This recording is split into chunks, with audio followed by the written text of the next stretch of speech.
Hello friends, notifications అన్నీ కూడా release అవుతూనే ఉన్నాయి. ఉద్యోగాల వేటలో మనందరం కూడా ఉన్నాము. అయితే ప్రతి పోటీ పరీక్షలలో కూడా ఈ మోడల్ ఆక్సిలరీ వర్బ్స్ని ఉపయోగించి ఒక్క క్వశ్చన్ అయినా తప్పకుండా వస్తుంది. అసలు మోడల్ ఆక్సిలరీ వర్బ్స్ని ఉపయోగించి క్వశ్చన్ రాకుండా అసలు ఉండదన్నమాట. చాలా ఇంపార్టెంట్ క్లాస్ ఈరోజు మనము జీరో టు హీరో ఛాలెంజ్లో డే 17లో భాగంగా మనము నేర్చుకోబోతున్నాం. అసలు ఈ మోడల్ ఆక్సిలరీ వర్బ్స్ అంటే ఏంటి అని చెప్పి డౌట్ రావచ్చు. ఇవి అసలు ఒక రకమైనటువంటి వర్బ్ లాంటివే. అంటే అర్థం ఏంటంటే వర్బ్లో ఒక రకం. ఎలా మరి? వర్బ్ అనేది మనకు ఫస్ట్ 2 టైప్స్గా ఉంటుంది. ఫస్ట్ టైప్ వచ్చేసి ఆక్సిలరీ వర్బ్, సెకండ్ టైప్ వచ్చేసి మెయిన్ వర్బ్. ఈ ఫస్ట్ టైప్ ఏదైతే ఉంటుందో ఈ ఫస్ట్ టైప్ మళ్ళీ 2 రకాలుగా ఉంటుంది. ఒకటి వచ్చేసి primary auxiliary verb, second one వచ్చేసి మోడల్ ఆక్సిలరీ వర్బ్. ఈరోజు మనము మోడల్ ఆక్సిలరీ వర్బ్ నేర్చుకుంటున్నాము. ప్రైమరీ ఆక్సిలరీ వర్బ్స్లో ఉన్నటువంటి రకాలు ఏంటైతే ఉన్నాయో అవన్నీ కూడా మనము ఈ క్లాస్కి ప్రీవియస్ క్లాస్లో మనం నేర్చుకున్నాము. ఒక్కసారి మనం చూద్దాము. ఈ వర్బ్ అనేది మనకు 2 టైప్స్గా ఉంటుంది. ఏంటది? ఆక్సిలరీ వర్బ్గా ఉండొచ్చు, మెయిన్ వర్బ్గా ఉండొచ్చు. మెయిన్ వర్బ్ అంటే యాక్షన్ వర్బ్స్ అనమాట. డైరెక్ట్గా పనులు చేస్తూ ఉంటాము. జంప్, ఈట్, డ్యాన్స్, కిల్ ఇవన్నీ కూడా వస్తూ ఉంటాయి. అన్ని యాక్షన్స్ అనమాట. ఇంకా ఆక్సిలరీ వర్బ్స్ అనేటివి 2 రకాలుగా ఉంటాయి. ఫస్ట్ వన్ వచ్చేసి primary auxiliary verbs, next one వచ్చేసి మోడల్ ఆక్సిలరీ వర్బ్స్. ఇప్పటివరకు మనము ఈ ఆక్సిలరీ వర్బ్స్ ఏవైతే ఉన్నాయో ప్రైమరీ ఆక్సిలరీ వర్బ్స్ దీనికి ప్రీవియస్ క్లాసెస్లో మనం నేర్చుకున్నాము. ఇప్పుడు మనం నేర్చుకోబోతున్నాము మోడల్ ఆక్సిలరీ వర్బ్స్ అనమాట. మరి ఈ మోడల్ ఆక్సిలరీ వర్బ్స్ లేనిదే మనం సెంటెన్సెస్ ఫ్రేమ్ చేయలేమా అంటే చెయ్యొచ్చు. బట్ మీరు ఎబిలిటీ చెప్పాలన్నా, ఎవరైనా పర్మిషన్ అడగాలన్నా, లేదంటే ఎవరికన్నా ఈ పన్ను తప్పకుండా చెయ్యాలిరా అని మనం గుర్తు చేయాలన్నా, లేదంటే పర్మిషన్ అడగాలన్నా, మీ యొక్క క్యాపబిలిటీ చెప్పాలన్నా, సామర్థ్యం చెప్పాలన్నా, లేదంటే మీ మూడ్ కండిషన్ చెప్పాలన్నా, ఇలా పాసిబిలిటీ చెప్పాలన్నా, ప్రాబబిలిటీ చెప్పాలన్నా, ఇలా ఏది చెప్పాలన్నా సరే మనకు మన మూడ్ కండిషన్ చెప్పాలంటే మనకు తప్పనిసరిగా ఈ మోడల్ ఆక్సిలరీ వర్బ్స్ కావాలన్నమాట. అందుకే మనం ఈ మోడల్ ఆక్సిలరీ వర్బ్స్ని నేర్చుకోవాలి. ఇంకోటి ఏంటంటే ఇంగ్లీష్ మొత్తంలో కూడాను మనం మాట్లాడేటప్పుడు టెన్సెస్ పాత్ర వీటిలో ఉండదన్నమాట. ఈ మోడల్ ఆక్సిలరీ వర్బ్స్ వాడుతున్నప్పుడు మనకు టెన్సెస్తో సంబంధం అసలు ఉండదు. వీటిని వాడినప్పుడల్లా మనం తప్పనిసరిగా V1 వాడతాము. మరి ఇవన్నీ అసలు ఏమున్నాయి, అసలు ఏముంటాయి, వీటిని ఉపయోగించి మనం అసలు ఏమేమి చేయొచ్చు అనేది ఇప్పుడు మనము తెలుసుకుందాం. ఫ్రెండ్స్, అసలు ఇంగ్లీష్లో నాకు ఇష్టమైనవి ఏంటంటే ఈ మోడల్ ఆక్సిలరీ వర్బ్స్ అనమాట. చాలా బాగుంటాయి. వీటిని ఉపయోగించి మనం సెంటెన్సెస్ని చాలా స్టైలిష్గా మార్చుకోవచ్చు అనమాట. ఏమైనా మనం బ్రతిమలాడొచ్చు, మన యొక్క ఎబిలిటీ చెప్పాలన్నా చెప్పొచ్చు, పాసిబిలిటీ చెప్పొచ్చు, లేదా గతంలో ఒక అలవాటుగా పని ఉంది ఆ పని చెప్పాలన్నా, లేదా గతంలో ఈ పని నేను చేసేవాడిని అని చెప్పాలన్నా, ఇలా రకరకాల కాంటెక్స్ట్లు ఉంటాయన్నమాట. ఒక్కొక్క కాంటెక్స్ట్ నేను ఇప్పుడు చెప్తాను, చూద్దాము. ఫస్ట్ వన్ వచ్చేసి లైక్లీహుడ్ అయ్యేటువంటి తత్వం అనమాట. పని జరిగేటువంటి తత్వాన్ని మనము లైక్లీహుడ్ అని అంటూ ఉంటాం. నెక్స్ట్ చూద్దాము ఎబిలిటీ, చేయగలిగేటువంటి క్యాలిబర్ అనమాట. శక్తి ఉందా లేదా కూడా మనము ఈ మోడల్ ఆక్సిలరీ వర్బ్స్ తోటి చెప్పచ్చు. అలాగే పర్మిషన్ అడగాలన్నా, ఎవరన్నా ఈ పని చేయాలన్నా కూడా మనకు ఈ మోడల్ ఆక్సిలరీ వర్బ్స్ కావాలన్నమాట. అలాగే ఎవరైనా రిక్వెస్ట్ చేయాలన్నా, కెపాసిటీ చెప్పాలన్నా, సజెషన్ ఇవ్వాలన్నా, లేదా నెసెసిటీ చెప్పాలన్నా, ఆబ్లిగేషన్ చెప్పాలన్నా, ఆర్డర్ ఇవ్వాలన్నా, పాసిబిలిటీ చెప్పాలన్నా, అలాగే సలహా ఇవ్వాలన్నా కూడా మనకు ఈ మోడల్ ఆక్సిలరీ వర్బ్స్ కావాలన్నమాట. మరి ఇవన్నీ చెప్పాలంటే ఇవి ఉండాల్సిందే. ఈ మోడల్ ఆక్సిలరీ వర్బ్స్ లేనిదే మనం చెప్పలేము. ఫర్ ఎగ్జాంపుల్, ఇప్పుడు నేను డ్రైవ్ చేయగలను అన్నప్పుడు ఎలా చెప్తావు చెప్పండి? ఐ డ్రైవ్ కార్ అంటే నేను కార్ డ్రైవ్ చేస్తా. ఇది సహజమైన యాక్టివిటీ, రెగ్యులర్గా చేసేటువంటి పని. కానీ నేను డ్రైవ్ చేయగలను, I have that much of capability with me అని ఎలా చెప్తాం మనం? I can drive a car, నేను కార్ డ్రైవ్ చేయగలను. నేను సైకిల్ రైడ్ చేయగలను అని చెప్పాలి. I can ride a cycle. Car లాంటివి ఏవైతే ఉంటాయో, ఎక్కువ వీల్స్ ఉంటాయి, ఇవన్నీ కూడా మనకు డ్రైవ్ కిందకి వస్తూ ఉంటాయి. ఏవైతే 2 వీల్స్ ఉంటాయో వాటిని అన్నిటిని కూడా మనము రైడ్ చేస్తాం. ఓకేనా? బైక్ కూడా రైడే. I can drive a bike అని అనకూడదు, I can ride a bike అని అనాలి. సో ఈ రకంగా ఎబిలిటీ చెప్పేటప్పుడు కూడా మనకు ఈ మోడల్ ఆక్సిలరీ వర్బ్స్ కావాలన్నమాట. అలాగే కెపాసిటీ చెప్పాలన్నా, I can Singh a beautiful song, I have a melodious voice, ఇలా చెప్పినప్పుడు కెపాసిటీ చెప్పినప్పుడు మనకి మోడల్ ఆక్సిలరీ వర్బ్స్ కావాలి. అలాగే సలహాలు ఇవ్వాలన్నా కూడా you should work hard to get fluency అని చెప్పారనుకోండి, ఇది ఒక సలహా అనమాట. సలహా మీరు పాటించవచ్చు, పాటించకపోవచ్చు, అది మీ ఇష్టం అనమాట. నెక్స్ట్ ఆర్డర్ ఇవ్వాలన్నా, ఆబ్లిగేషన్ చెప్పాలన్నా, నువ్వు తప్పకుండా ఈ పని చేయాలి అని చెప్పినప్పుడు you must work hard to get fluency. నీకు ఫ్లూయెన్సీ రావాలంటే తప్పనిసరిగా నువ్వు హార్డ్ వర్క్ చేయాలి అన్నప్పుడు మస్ట్ వాడమన్నమాట. ఇలాగ నెసెసిటీ చెప్పాలన్నా, పాసిబిలిటీ చెప్పాలన్నా, ఈరోజు వర్షం పడేలాగా ఉంది అంటే వర్షం పడే సూచనలు ఉన్నాయి కాబట్టి వర్షం పడుతుందేమో పాసిబిలిటీ, ఇలా చెప్పేటప్పుడు కూడా మనకు ఈ మోడల్ ఆక్సిలరీ వర్బ్స్ కావాలన్నమాట. అలాగే అడ్వైజ్ ఇవ్వాలన్నా కూడా మనకు మోడల్ ఆక్సిలరీ వర్బ్స్ కావాలి. ఈ మోడల్ ఆక్సిలరీ వర్బ్స్ ఎన్ని రకాలుగా ఉన్నాయి మనం ఇప్పుడు చూద్దాము. ఫస్ట్ వన్ వచ్చేసి can, could, may, might, will, would, shall, should, need, need not, ought to, use it to. ఈ రకంగా మనం చూస్తూ ఉన్నాము. ఇవన్నిటిని కూడా మనము మోడల్ ఆక్సిలరీ వర్బ్స్ అని అంటూ ఉన్నాము. ఈ మోడల్ ఆక్సిలరీ వర్బ్స్ని ఉపయోగించినప్పుడు మనం గుర్తుంచుకోవాల్సిన విషయం ఏంటంటే వీటన్నిటితోటి తప్పనిసరిగా V1 వస్తుంది. ఇది బండ గుర్తు అనమాట, అస్సలు మర్చిపోవద్దు. అది గతం కావచ్చు, ఫ్యూచర్ కావచ్చు, ఏదైనా సరే మోడల్ ఆక్సిలరీ వర్బ్స్ వాడుతున్నాము అంటే మనము +V1 వాడాలి. అలాగే ఇవి వాడేటప్పుడు ఇంకొన్ని రూల్స్ కూడా ఉంటాయి. ఆ డీప్గా ఉండే రూల్స్ మనం అప్కమింగ్ క్లాసెస్లలో నేర్చుకుందాం, కంగారేమీ లేదు. ఇప్పుడైతే అసలు ఒక్కొక్క దాన్ని ఒక్కొక్క రకంగా ఎలా వాడతామనేది ఇప్పుడు మనము చూద్దాం. మోడల్ ఆక్సిలరీ వర్బ్స్లో భాగంగా ఈ రకాలు ఇప్పుడు మనం చూసాం కదా. ఇప్పుడు ఒక్కొక్క దాని గురించి మనకు క్షుణ్ణంగా మనం తెలుసుకుందాము. ఫస్ట్ వన్ వచ్చేసి కెన్ అనమాట. ఇది మనకు ఎబిలిటీ తెలుపుతూ ఉంటుంది. ఎబిలిటీ అంటే అర్థం ఏంటంటే పని చేయగలిగేటువంటి కెపాసిటీ అన్నమాట. ఐ కెన్ టీచ్, నేను టీచ్ చేయగలను. హీ కెన్ వాష్, ఆయనే వాష్ చేయగలడు, కడగగలడు. అంటే ఒక వ్యక్తి యొక్క కెపాసిటీ చెప్తున్నాం. I can ride a bicycle, నేను సైకిల్ని రైడ్ చేయగలను. I can drive a cycle అనొద్దు, I can drive a car అనాలి. ఈ రకంగా 2 వీల్స్ ఉంటే మనము రైడ్ అంటాం, 4 వీల్స్ 3 వీల్స్ ఉంటే మనము డ్రైవ్ అని అంటూ ఉంటాం. ఈ విషయం మీకు బాగా తెలుసు. సో ఈ రకంగా ఒక పని చేయగలను, I can teach, I can Singh, I can dance. ఈ రకంగా చేయగలిగేటువంటి పని చెప్పినప్పుడు మనం ఎబిలిటీ చెప్పినప్పుడు మనం కెన్ని వాడుతూ ఉంటాము. అలాగే పర్మిషన్ అడిగినప్పుడు ఈ పర్మిషన్ కూడా మనకంటే చిన్నవాళ్ళతోటి లేదా మనతో సమానంగా ఉన్నటువంటి పేర్ గ్రూప్ ఎవరైతే ఉంటారో వాళ్ళతోటి. పేర్ గ్రూప్ అంటే అర్థం ఏంటి? సమవయస్కులు అనమాట, లేదా సిబ్లింగ్స్, ఫ్రెండ్స్, వీళ్ళతోటి మనము ఇన్ఫార్మల్ వేలో పర్మిషన్ కోసం మనం కెన్ వాడతాం. కానీ అఫీషియల్గా పెద్దవాళ్ళతోటి మర్యాదగా మనము ఆఫీసర్స్తో మాట్లాడినప్పుడు మనము కెన్ని వాడకూడదు పర్మిషన్ కోసం. కెన్ ఐ కమ్ ఇన్ ఎప్పుడైనా విన్నామా మనము ఆఫీసులలో కానీ స్కూల్స్లలో కానీ? మే ఐ విన్నాం. అంటే అఫీషియల్గా మనం పర్మిషన్ కోసం మనము మేని మాత్రమే వాడాలి, కెన్ని అస్సలు వాడకూడదు. ఓకేనా? ఈ రకంగా మనం పర్మిషన్ కోసం కెన్ని మనము వాడడము జరిగింది. అలాగే నెక్స్ట్ చూద్దాము పాసిబిలిటీ. ఏదైనా ఒక పని అయ్యేటువంటి తత్వం అనమాట. అంటే ఒక పని జరగవచ్చు. యూ కెన్ బి ఫ్లూయెంట్, నువ్వు ఫ్లూయెంట్ అవ్వచ్చు ఇఫ్ యూ వర్క్ హార్డ్. ఒకవేళ నువ్వు వర్క్ చేస్తే యూ కెన్ బి, నువ్వు ఫ్లూయెంట్ అవ్వచ్చు, నువ్వు ఫ్లూయెంట్ అయ్యే ఆస్కారం ఉంది అని నేను అంటూ ఉన్నాను. ఈ రకంగా ఒక పని జరిగే ఆస్కారం ఉంది అన్నప్పుడు పాసిబిలిటీ అని అంటూ ఉంటాం. You can win the race if you work hard, నువ్వు హార్డ్ వర్క్ చేస్తే నువ్వు రేస్ విన్ అవ్వచ్చు అని నేను అంటున్నాను. అయ్యే ఆస్కారం ఉంది అన్నప్పుడు మనము పాసిబిలిటీ అని అంటూ ఉంటాం. ఈ రకంగా కెన్ని మనము వాడడము తెలుసుకున్నాము. అయితే కొంతమంది కెన్ వాడేటప్పుడు పొరపాటు పడి తప్పుగా వాడుతూ ఉంటారు. ఎగ్జాంపుల్ నేను చెప్తాను. మీరు సహజంగా వినగలుగుతారు, మీకు చెవులు బాగా పనిచేస్తున్నాయి. You are not hard of hearing, that means you are able to listen everything. ప్రతి ఒక్కటి మీరు వినగలుగుతున్నారు.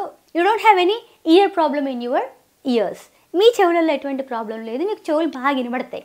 You are not a deaf, మీరు ఒక డెఫ్ కాదు. అలాంటి కండిషన్లో మీ ఫ్రెండ్ మీతో ఫోన్లో మాట్లాడుతూ ఉన్నాడు. అప్పుడు మీరు ఏమంటారు? మీకు కరెక్ట్గా వినబడట్లేదు. అప్పుడు మీరు ఏమంటారు? ఐ కాంట్ హియర్ యూ అంటామా? అనకూడదు. ఐ కాంట్ హియర్ యూ అనకూడదు. I am unable to listen your voice అనాలి. I'm not getting your voice అనాలి. అంతే తప్ప ఐ కాంట్ హియర్ యూ అని అనకూడదు. ఎందుకంటే ఇక్కడ వినలేను అని చెప్పేటువంటి అర్థం వస్తూ ఉంటుంది. ఏదైనా సరే ఇప్పుడు ఐ కాంట్ రీడ్ అందులో అనమాట. బ్లైండ్ వాళ్ళు చదవలేరు కాబట్టి దే కాంట్ రీడ్ అంటారు. ఇప్పుడు ఐఎమ్ అనేబుల్ టు రీడ్ అని మీరు చెప్పాలి. ఇక్కడ చేయలేకపోతున్నాను అన్నప్పుడు అనేబుల్ రావాలి. తేడా ఉంది. కెన్ అంటే చేయగలను, కాంట్ అంటే చేయలేను. ఎబిలిటీస్ లేని వాళ్ళు చేయలేరు అనమాట. They can't do because they don't have that much of ability with them, so they don't do that, they can't do that. But if you have a ability then you have to use I'm able to or I am unable to. If you are unable to do that work, you have to use I am unable to do that work, and you should not use can't. Can't మీరు అక్కడ మీరు వాడకూడదనమాట. ఓకేనా? అర్థమైందని అనుకుంటూ ఉన్నాను. ఒక పని చేయగలను అన్నప్పుడు కెపాసిటీ ఉంటే కెన్ వాడతాం. నెక్స్ట్ తెలుసుకుందాం మనము కుడ్ అనమాట. కుడ్ వచ్చేసి మనకు ఎబిలిటీ ఇన్ ద పాస్ట్. గతంలో ఒక పని నేను చేయగలిగాను అని చెప్పినప్పుడు మనం కుడ్ని వాడుతూ ఉంటాము. I could Singh melodiously. ఒకప్పుడు చాలా స్వీట్గా పాడేదాన్ని పాటలు. నిజంగా ఫ్రెండ్స్, నేషనల్ లెవెల్ వరకు వెళ్ళొచ్చాను నేను, తెలుసా. ఇప్పుడు మాత్రం పాడమంటే అస్సలు పాడలేను మొత్తం, ఎందుకంటే lack of practice. I'm unable to sing but I can sing. ఇక్కడ ఐ కాంట్ సింగ్ అని నేను చెప్పలేను, అర్థమవుతుందా? I'm unable to sing melodiously because I don't have practice. I don't have because I don't have enough practice. So I am unable to sing but I should not say I can't sing. నేను but నిజంగా అయితే నేను పాడగలను, కానీ ఇప్పుడు పాడలేకపోతున్నాను. ఎందుకంటే ఒకప్పుడు పాడేదాన్ని, గతంలో పాడగలిగేదాన్ని అన్నప్పుడు ఐ కుడ్ సింగ్ అంటున్నాను. మీరు కూడా కామెంట్ సెక్షన్లో ఉంచండి. నేను చిన్నప్పుడు బాగా పరిగెత్తేటోడిని, ఇప్పుడు నేను పరిగెత్తట్లేదు ఎందుకంటే బాగా లావైపోయానని చెప్పి ఒక సెంటెన్స్ని ఫ్రేమ్ చేయండి కామెంట్ సెక్షన్లో. సో గతంలో ఒక ఎబిలిటీ చెప్పినప్పుడు మనము కుడ్ని వాడుతూ ఉంటాము. నెక్స్ట్ మనం తెలుసుకుందాము, పొలైట్గా ఎవరినైనా మనం పర్మిషన్ అడగాలనుకోండి. Could you scoot over please, కొంచెం అటు జరుగుతావా నువ్వు అని అంటూ ఉన్నాను. స్కూట్ ఓవర్ మీన్స్ కొంచెం పక్క జరగడం అనమాట. ఒక వ్యక్తి కూర్చో ఉన్నప్పుడు కొంచెం జరగరాదు అని చెప్తాం కదా, అలాంటి కండిషన్లో could you scoot over please అని అంటూ ఉంటాం. స్కూటర్ కాదు, స్కూట్ ఓవర్, స్కూట్ ఓవర్ అనమాట. లేదా could you open that window please, window open చేస్తావా. Could you tell me where the railway station is, railway station ఎక్కడుందో చెప్తారా అండి. పొలైట్గా మనం ఎవరినన్నా ఏదన్నా ఇన్ఫర్మేషన్ అడిగేటప్పుడు, లేదా పొలైట్గా ఒక పని నాకు ఇది చేసి పెట్టవా, could you right this for me, ఇది నా కోసం రాసిస్తావా. కుడ్ యూ గో దేర్, అక్కడికి వెళ్తావా. Could you give me that book, ఆ బుక్ నాకు ఇస్తావా. ఈ రకంగా అనమాట. పొలైట్గా ఏదైనా అడగాలనుకుంటే మనం కుడ్ని వాడుతూ ఉంటాము. ఈ రకంగా పొలైట్గా ఏదైనా అడగాలనుకోండి మనకు కుడ్ని మనము వాడుతూ ఉంటాము. గుర్తుంచుకోండి, ఇది గతంలో ఎబిలిటీ, అలాగే ప్రజెంట్లో కూడా మనం పొలైట్గా ఎవరినైనా అడగాలన్నా కూడా మనకు కుడ్ కావాలి. నెక్స్ట్ వచ్చేసి పాసిబిలిటీ అనమాట. కుడ్ యొక్క ఉపయోగం నెక్స్ట్ వచ్చేసి పాసిబిలిటీ. పాసిబిలిటీ అంటే అర్థం ఏంటంటే అయ్యే ఆస్కారం ఉంది అని చెప్పి అంటూ ఉన్నాం. ఇప్పుడు మీరు బాగా కష్టపడుతూ ఉన్నారు, యూ కుడ్ బి ఫ్లూయెంట్, మీరు ఫ్లూయెంట్ అవ్వచ్చు. అవును కదా, మీరు కష్టపడుతున్నారు కాబట్టి ఫ్లూయెంట్ అవ్వచ్చు. మరి నల్లటి మేఘాలు ఉన్నాయి ఆకాశం అంతా, ఏమవ్వచ్చు, వర్షం పడవచ్చు అనమాట. ఈ రకంగా ఒక పని జరగవచ్చు అని చెప్పేటువంటి కండిషన్లో మీ చుట్టాల వాళ్ళందరూ కూడా ఇక్కడ ఉన్నారనమాట. అంటే మీ ఫ్రెండ్ వాళ్ళ చుట్టాలు మీ ఇంటి దగ్గరలో ఉన్నారు. సో మీ ఫ్రెండ్ వాళ్ళ డాడీ కనిపించారు. సో ఇక్కడ నువ్వు ఉన్నావు, నిన్ను చూడగానే వచ్చి హాయ్ చెప్తారు కదా, he could come and he will surely wish me అని మనం అంటూ ఉంటాం. రావచ్చు, ఎందుకంటే పక్కనే మన ఇల్లు, కలవకుండా ఎలా ఉంటారు. సో హీ కుడ్ కమ్, రావచ్చు అని చెప్పేటువంటి కండిషన్లో కూడా మనము కుడ్ని వాడుతూ ఉన్నాము. ఇదే కండిషన్లో కెన్ కూడా వాడచ్చు, తప్పేమీ లేదు. పాసిబిలిటీకి కెన్ ఉపయోగపడుతుంది, అలాగే కుడ్ కూడా ఉపయోగపడుతూ ఉంటుంది. అలాగే కుడ్ వచ్చేసి పాస్ట్ ఎబిలిటీ, అలాగే పొలైట్గా మనం ఎవరినైనా ఏదైనా అడగాలన్నా కూడా మనకు కుడ్ కావాలన్నమాట. ఈ రకంగా మనము కెన్ నేర్చుకున్నాము, కుడ్ నేర్చుకున్నాము. ఇప్పుడు మనం నేర్చుకోబోతున్నాము మే, మైట్ అనమాట. మే మనకు పర్మిషన్. ఇంతకుముందు మనం చెప్పుకున్నాము అఫీషియల్గా మనం ఎవరైనా పర్మిషన్ అడగాలనుకోండి, అలాంటి కండిషన్లో మనకు మే కావాలన్నమాట. May I get in to the room, రూమ్లోకి రావచ్చా అండి. May I come in teacher, నేను రావచ్చా టీచర్ అని అంటూ ఉంటాం. May I go now, I feel like going outside, నాకు బయటకు వెళ్ళాలని ఉంది. May I go now sir, నేను బయటకు వెళ్ళొచ్చా అండి అని నేను అంటూ ఉన్నాను అనమాట. May permission. నెక్స్ట్ తెలుసుకుందాము possibility, probability, wish or blessing. ఇవన్నీ కూడా మే తోటి మనము చూస్తూ ఉంటాం. మనకి బాగా తెలుసు, బ్లెస్ చేసినప్పుడు మే గాడ్ బ్లెస్ యూ అంటూ ఉంటాం కదా. మే all your wishes come true అంటూ ఉంటాం. నీ కోరికలన్నీ కూడా నిజం కావాలని నేను కోరుకుంటూ ఉన్నానని చెప్పి అంటూ ఉంటాం. ఈ రకంగా మేని మనం వాడుతూ ఉంటాము. అలాగే possibility, he may win the race if he works hard. ఆయన ఒకవేళ బాగా హార్డ్ వర్క్ చేస్తే ఆయన విన్ అవ్వచ్చు అని నేను అంటూ ఉన్నాను అనమాట. అలాంటి కండిషన్లో మేని మనము వాడుతూ ఉన్నాం. నెక్స్ట్ వచ్చేసి ప్రాబబిలిటీ అంటే అర్థం ఏంటంటే ఏదైనా ఒక పని జరిగేటువంటి ఆస్కారము 50% ఉందనుకుందాం. అలాంటి కండిషన్లో మనకు మేని మనం వాడుతూ ఉంటాం అనమాట. ఫర్ ఎగ్జాంపుల్ వర్షం పడే ఆస్కారం ఉంది అన్నాను అనుకోండి, ఇక్కడ ఏంటి ఆస్కారం 70% ఛాన్సెస్ ఉన్నాయి.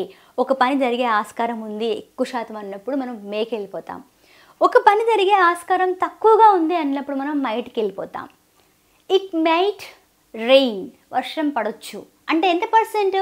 20 or 30%. ఇట్ మే రెయిన్ అంటే 70 or 60% అనమాట. ఈ రకంగా ప్రాబబిలిటీ చెప్పేటప్పుడు కూడా మనకు మే అనేది కావాలన్నమాట. ఈ రకంగా విష్, బ్లెస్సింగ్స్ కూడా మనం చూడడము జరిగింది. నెక్స్ట్ మైట్ విషయానికి వస్తే పర్మిషన్ కోసం మనం మైట్ని వాడుతూ ఉంటాం. మైట్ని ఎక్కువగా మనం పర్మిషన్ కోసం కూడా వాడుతూ ఉంటాం. పురాతన కాలంలో అయితే స్టార్టింగ్లో మైట్ని మేతో ఈక్వల్గా వాడేవాళ్ళు. ఇప్పుడు కూడా వాడినా తప్పేమీ లేదు, కానీ వాడకం మాత్రం మైట్ది పర్మిషన్ కోసం తక్కువగా ఉంది. అందరూ కూడా మైట్ ప్లేస్లో మేనే వాడేస్తూ ఉన్నారనమాట. ఓకేనా friends? Might I take your pen, నేను నీ పెన్ తీసుకోవచ్చా అంటే it is equals to may I take your pen అనమాట. ఏదైనా సరే మీరు నేను నీ పెన్ తీసుకోవచ్చా అన్నప్పుడు మనం పర్మిషన్కి మేనే తీసుకోవాలి. అదే తప్ప can I take your pen అంటే నేను ఈ పెన్ తీసుకోగలనా అని అర్థం.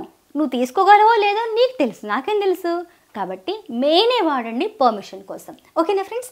Might, possibility, probability, polite permission. నేను ఇంతకుముందు చెప్పాను కదా పొలైట్ పర్మిషన్. ప్రాబబిలిటీ ఇంతకుముందు చెప్పుకున్నాం మనము, పని జరిగే ఆస్కారం తక్కువగా ఉన్నప్పుడు మనం మైట్కి వెళ్ళిపోతూ ఉంటాము. ఈ రకంగా నెక్స్ట్ వచ్చేసి పాసిబిలిటీ, అయ్యే ఆస్కారం కూడా ఉంది, అది కూడా తక్కువగా ఉంది అన్నప్పుడు మనము మైట్ని వాడుతూ ఉంటాం. నెక్స్ట్ మనం తెలుసుకుందాము విల్, వుడ్. విల్ కూడా సేమ్ పర్మిషన్ కోసం మనం వాడుతూ ఉంటాము. విల్ యూ కమ్, వస్తావా నాతోటి? Will you come, will you join me, నువ్వు నాతో వస్తావా? Will you join with me అంటారు కొంతమంది, అలా అనకూడదు. విల్ యూ జాయిన్ మీ అని మనము అంటూ ఉండాలి. అలాగే వుడ్ యొక్క కాంబినేషన్ నేను ఇక్కడ చెప్తాను. ఇప్పుడు మనము నీడ్కి వెళ్ళిపోదాం. నీడ్ వచ్చేసి నెసెసిటీ అనమాట. You need to work hard. మీరు ఒకటి అబ్జర్వ్ చేస్తున్నారా? ప్రతి ఒక్క మోడల్ ఆక్సిలరీ వర్బ్ పక్కన ప్లస్ V1 వస్తూ ఉంది తప్ప ఎక్కడైనా సరే మనము V2లు V3లు రాయము. పాస్ట్లోకి వెళ్ళినప్పుడు మాత్రం మనము, అది కూడా మనం అప్కమింగ్ క్లాసెస్లో తెలుసుకుందాము. Should have plus V3, could have plus V3, might have plus V3, ఇవన్నీ కూడా అప్కమింగ్ క్లాసెస్లలో వస్తూనే ఉంటాయి. ఇప్పుడు మనము ఒక్కొక్క దాని గురించి మనం తెలుసుకుంటున్నాం. ఏదైనా సరే ఈజీ నుంచి హార్డ్కి వెళ్ళాలన్నమాట. మనం నీడ్ గురించి మనం తెలుసుకుందాం. నెసెసిటీ, అవసరం ఉంది అని చెప్పినప్పుడు you need to work hard, you need to be fluent, నువ్వు ఫ్లూయెంట్ అవ్వాలి, ఒక పని జరగాలి, అవసరం ఉంది అని చెప్పినప్పుడు మనము నీడ్ని వాడుతూ ఉంటాం. నెక్స్ట్ నీడ్ నాట్, నెగిటివ్ అనమాట.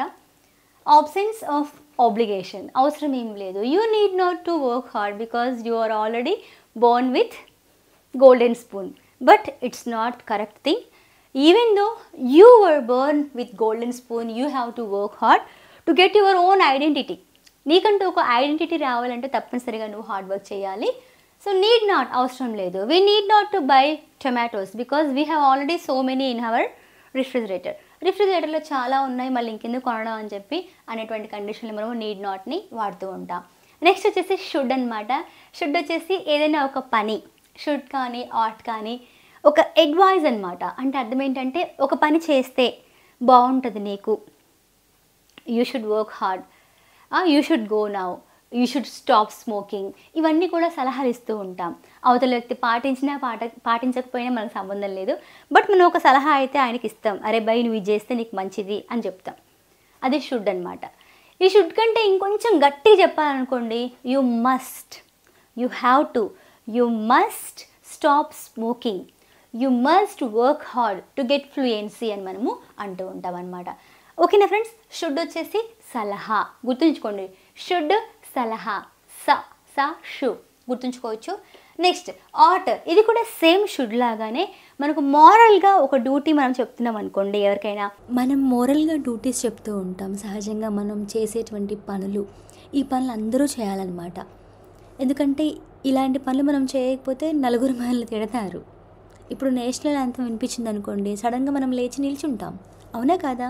సో ఈ రకంగా అనమాట మనం చేయాల్సిన పనులు అనమాట. మనం హార్డ్ వర్క్ చేయాలి, పెద్దవాళ్ళని గౌరవించాలి, మనం కష్టపడాలి, ఇవన్నీ కూడా మోరల్గా చేసేటువంటి డ్యూటీస్ అనమాట. ఇలాంటి చెప్పినప్పుడు మనము ఆట్ టు వాడుతూ ఉంటాం. నెక్స్ట్ వచ్చేసి మనం నేర్చుకుందాము యూజ్ ఇట్ టు అనమాట.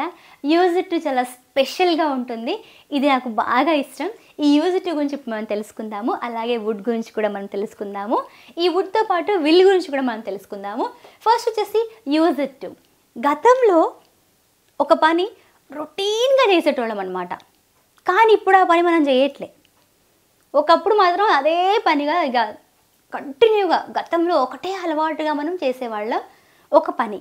ఆ పని ఇప్పుడు మనం చేయట్లే, ఎందుకంటే హెల్త్ ఇష్యూసో లేదంటే టైం మేనేజ్మెంటో ఏదో అయ్యి మనం ఆ అలవాటుని జోలికి మనం పోవట్లే.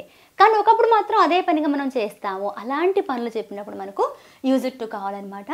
Repeated actions in the past. We use this modal auxiliary verb to tell repeated past actions. గతంలో అలవాటుగా చేసేటువంటి పనులు చెప్పినప్పుడు మనకు యూజ్ ఇట్ టు అనేది తోడ్పడుతూ ఉంటుంది. ఒకప్పుడు నేను బాగా చాక్లెట్స్ తినేదాన్ని, I use it to eat a lot of chocolates.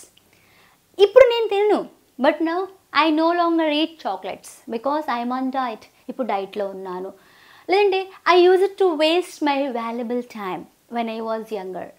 ఇక్కడ వెన్ ఐ వాజ్ యంగర్ అంటే కంపారిజన్ కాదు, కంపారిజన్ సెల్ఫ్గా మనం చెప్పినప్పుడు కూడా మనం యంగర్ వాడచ్చు, లేదా ఒకరితో కంపారిజన్ చేసినప్పుడు కూడా మనం యంగర్ని వాడచ్చు, తప్పేమీ లేదు. వెన్ ఐ వాజ్ యంగ్ అన్నా ఒకటే, వెన్ ఐ వాజ్ యంగర్ అన్నా ఒకటే, తప్పేమీ లేదు. When I was younger I use it to waste lot of time. My valuable time had been wasted by me because I didn't know how the time was valuable for me. నేను గతంలో బాగా time waste చేసేదాన్ని, కానీ ఇప్పుడు time waste చేయను. ఒకప్పుడు చేసేదాన్ని, అటు ఇటు తిరిగేదాన్ని, లేదంటే ఎంజాయ్ చేసేదాన్ని అనమాట, టైం బాగా పాస్ చేసేదాన్ని అనమాట. ఇప్పుడు మాత్రం టైం వేస్ట్ చేయను. I use it to waste my valuable time when I was younger, but now I know longer waste my valuable time because I know the value of time. ఇప్పుడు నాకు తెలిసింది కాబట్టి. లేదా because I don't waste my time అని కూడా చెప్పొచ్చు. అలాగే మీరు కూడా కామెంట్ సెక్షన్లో ఉంచండి, నేను బాగా క్రికెట్ ఆట ఆడేవాడిని ఒకప్పుడు, కానీ ఇప్పుడు నేను క్రికెట్ ఆట ఆడట్లేదు అని చెప్పాలన్నమాట. ఇదే.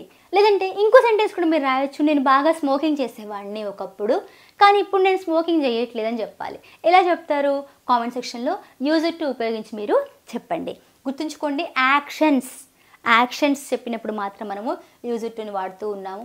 గుర్తుంచుకోండి ఫ్రెండ్స్, గతంలో అలవాటుగా చేసే పనులు చెప్పేటప్పుడు మనము యూజ్ ఇట్ టుని వాడతాం. అలాగే దీంతో సమానంగా మనము వుడ్ని కూడా వాడచ్చు. గతంలో చేసేటువంటి రిపీటెడ్ యాక్షన్స్ ఏవైతే ఉంటాయో ఆ పనులు చెప్పినప్పుడు కూడా మనము వుడ్ని కూడా వాడచ్చు.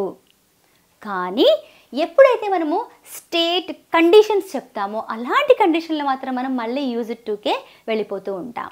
ఫర్ ఎగ్జాంపుల్, ఇప్పుడు నేను బాగా స్మోకింగ్ చేసేవాడిని అని చెప్పాలనుకోండి, I use it to smoke a lot అని చెప్తా, గతంలో అలవాటు. ఇదే ప్లేస్లో ఐ యూజ్ ఇట్ టు బదులు ఐ వుడ్ స్మోక్ అలాట్ కూడా చెప్పొచ్చు, తప్పేమీ లేదు. మేము చిన్నప్పుడు బీచ్కి వెళ్ళేవాళ్ళం, సండేస్ వచ్చినప్పుడు అలా బీచ్కి వెళ్ళేవాళ్ళం అన్నప్పుడు we would go to beach when we were younger, మేము చిన్నగా ఉన్నప్పుడు. But now we don't go, ఇప్పుడు మేము వెళ్ళట్లేదు.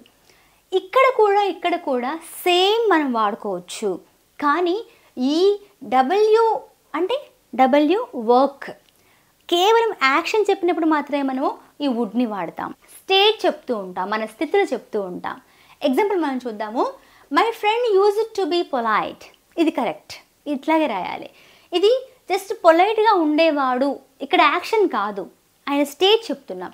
ఇలాంటి కండిషన్లో my friend would be polite అనొద్దు. అర్థమవుతుందా? ఇలా మనకు స్టేట్ కండిషన్స్ చెప్తున్నప్పుడు మనకు ఇంకో ఎగ్జాంపుల్ చెప్పొచ్చు. We use it to have cat. ఒకప్పుడు మా దగ్గర క్యాట్ ఉండేది, అది మన స్టేట్ అనమాట. ఇలాంటివి చెప్తున్నప్పుడు మనకు యూజ్ ఇట్ టు రావాలి, అంతే తప్ప వీ వుడ్ హ్యావ్ క్యాట్ అని అనకూడదు. ఈ వుడ్ ఎప్పుడు వాడాలి? యాక్షన్, పని జరిగినప్పుడే మనకు వుడ్ వాడాలి. ఓకేనా? అలాగే ఇక పనికి కామన్గా ఈ రెండిట్లో కామన్ యూజ్ ఇట్ టు కానీ వుడ్ కానీ ఈ రెండిట్లో మనము పని రాయొచ్చు. కానీ స్టేట్ కండిషన్ చెప్పడానికి వెళ్తున్నప్పుడు మాత్రం మనకు యూజ్ టునే రాయాలి. ఇది మనము గుర్తుంచుకోవాలన్నమాట. ఇంకా ప్రతి ఒక్క దాని గురించి కూడా మళ్ళీ మనము డీప్గా తెలుసుకోబోతున్నాం మన యొక్క నెక్స్ట్ క్లాస్లో. ఓకేనా ఫ్రెండ్స్ ఈరోజు మనం నేర్చుకున్న modal auxiliary verbs page number 88, 89, 90 ఇక్కడ మనం నేర్చుకోవడం జరిగింది. అలాగే ఈ కంటెంట్ ఏదైతే ఉందో పూర్తిగా ఈ బుక్ కంటెంట్ మొత్తం కూడా నేను తీసుకొస్తూనే ఉంటాను, కంగారేం లేదు. మెల్లిమెల్లిగా మనం వెళ్దాం. ఇప్పుడు దాకా మనం అసలు మోడల్ ఆక్సిలరీ వర్బ్స్ అంటే ఏంటో నేర్చుకున్నాము, దాంట్లో రకాలు కూడా మనం చూసాము. ఇప్పుడు ఒక్కొక్క దాని గురించి కూడా క్షుణ్ణంగా మనం నేర్చుకోబోతున్నాము మన అప్కమింగ్ క్లాసెస్లలో. అసలైతే ఇక్కడ వరకు మనం కంప్లీట్ చేసుకోవచ్చు, కానీ ప్రతి ఒక్క దాని గురించి కూడా మనకు క్షుణ్ణంగా నేర్చుకోవడం కోసం నేను మళ్ళీ క్లాస్ తీసుకుంటాను. మళ్ళీ వచ్చే క్లాస్లో మనకు కెన్ కుడ్ గురించి మనం తీసుకుందాం. అలాగే మే మైట్ ఇలా డిఫరెంట్గా మనము క్షుణ్ణంగా తెలుసుకుంటే మీకు ఇంకా ఈజీగా ఉంటుంది. ఎందుకంటే కాంపిటేటివ్ ఎగ్జామ్స్లో తప్పనిసరిగా ఒక క్వశ్చన్ అనేది వస్తూనే ఉంటుంది ఈ మోడల్ ఆక్సిలరీ వర్బ్స్ నుంచి. ఓకేనా ఫ్రెండ్స్, తప్పకుండా లైక్ చేయండి, మీరు ఫ్రెండ్స్ కూడా షేర్ చేయండి. అలాగే ఇంకా ఎవరైతే సబ్స్క్రైబ్ చేసుకోలేదో వాళ్ళు కూడా సబ్స్క్రైబ్ చేసుకోండి. ఇంకా ఈ బుక్ని ఎవరైతే తీసుకోలేదో వాళ్ళు కూడా తీసుకోవచ్చు. ఫ్లిప్కార్ట్ నుంచి అలాగే అమెజాన్ నుంచి కూడా మీరు తీసుకోవచ్చు. అలాగే మన వద్ద ఇంగ్లీష్ని స్టెప్ బై స్టెప్ నేర్చుకోవడానికి అనుగుణంగా ఒక కోర్స్ అయితే అవైలబుల్గా ఉంది. ఈ కోర్స్ పేరు వచ్చేసి 0 to Hero కోర్స్ అనమాట. ఈ కోర్సులోకి మీరు ఈజీగా జాయిన్ అవ్వచ్చు. ప్లే స్టోర్ నుంచి మన యాప్ డౌన్లోడ్ చేసుకోవాలి. అలాగే ఈ నెంబర్కి మీరు హాయ్ పెడితే మీకు అన్ని డీటెయిల్స్ నేను సెండ్ చేస్తాను. అలాగే డిస్క్రిప్షన్లో కూడా నేను లింక్ ఇస్తున్నాను, కామెంట్ సెక్షన్లో కూడా పిన్ చేస్తాను. తప్పకుండా మీరు మన కోర్సులోకి జాయిన్ అవ్వండి. అలాగే ప్రతి సండే నిర్వహించేటువంటి జూమ్ సెషన్లో మీరు పార్టిసిపేట్ అవ్వండి. మీ యొక్క లాంగ్వేజ్ లెర్నింగ్ స్కిల్స్ అన్నీ కూడా ఇంప్రూవ్ చేసుకోవచ్చు.